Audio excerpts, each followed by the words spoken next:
ತಾಲೂಕಿನ ವಿವಿಧ ಭಾಗಗಳಲ್ಲಿ ಗುರುವಾರ ಬೆಳಗಿನಿಂದಲೇ ಬಿರುಸಿನ ಪ್ರಚಾರ ನಡೆಸಿ ಮತಯಾಚಿಸಿದರು.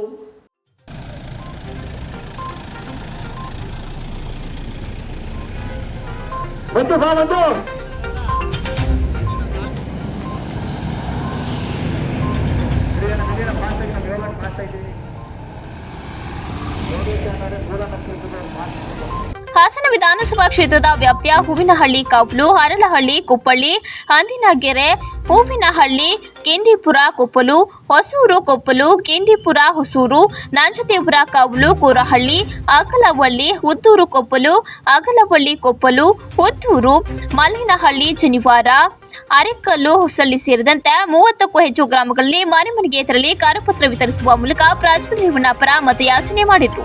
ಇದೇ ವೇಳೆ ಮಾಧ್ಯಮದೊಂದಿಗೆ ಸ್ವರೂಪ್ ಮಾತನಾಡಿ, ಲೋಕಸಭೆಯ ಚುನಾವಣೆಯು ಏಪ್ರಿಲ್ 26ರಂದು ನಡೆಯಲಿದ್ದು, ಹಿನ್ನೆಲೆಯಲ್ಲಿ ಹೂವಿನಹಳ್ಳಿ ಕಾವಲ್ನ ಸುತ್ತಮುತ್ತಲ ಗ್ರಾಮಗಳಿಗೆ ಬಿಜೆಪಿ ಜೆಡಿಎಸ್ ಮೈತ್ರಿ ಅಭ್ಯರ್ಥಿ ಪರ ಪ್ರಚಾರ ಆರಂಭಿಸಿದ್ದವು.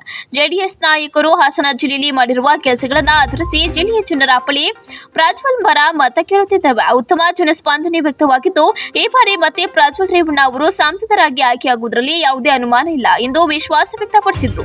ನಮ್ಮ ಈ ಕ್ಷೇತ್ರದಲ್ಲಿ ಈ ಬಾರಿ ಕನಿಷ್ಠ 30,000ಕ್ಕೂ ಅಧಿಕ ಮತಗಳನ್ನು ಹೆಚ್ಚುವರಿಯಾಗಿ ನೀಡಿ ಪ್ರಾಜ್ವಲ್ ರೇವಣ್ಣ ಅವರನ್ನ ಗೆಲ್ಲಿಸಲು ಪಣ ತೊಟ್ಟಿದ್ದೇವೆ. ಜಿಲ್ಲೆಯ ಜನರು ಕೂಡ ಪ್ರಾಜ್ವಲ್ ರೇವಣ್ಣ ಅವರ ಪರ ಒಲವು ತೋರಿದ್ದಾರೆ. ಆದ್ದರಿಂದ ಈ ಬಾರಿ ಮೈತ್ರಿ ಅಭ್ಯರ್ಥಿ ಪ್ರಾಜ್ವಲ್ ರೇವಣ್ಣ ಅವರಿಗೆ ಮತದಾನ ಮಾಡಬೇಕೆಂದು ಕೋರಿದರು.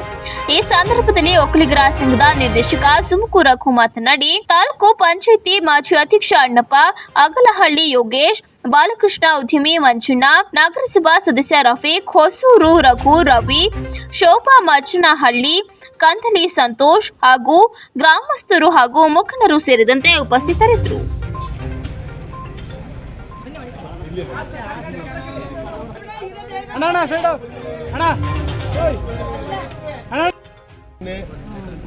ಪಕ್ಷದಿಂದ ನಿಂತಿರೋದು 2 ಪಕ್ಷದಿಂದಲೂ ಚಿಹ್ನೆ ನಮ್ಮದು ರೈತ ಮಾಡಿ ಯಾವಾಗಲೂ ನೀವು ದೇವೇಗೌಡರ ಪಕ್ಷ ಕೈ ಬಿಟ್ಟಿಲ್ಲ.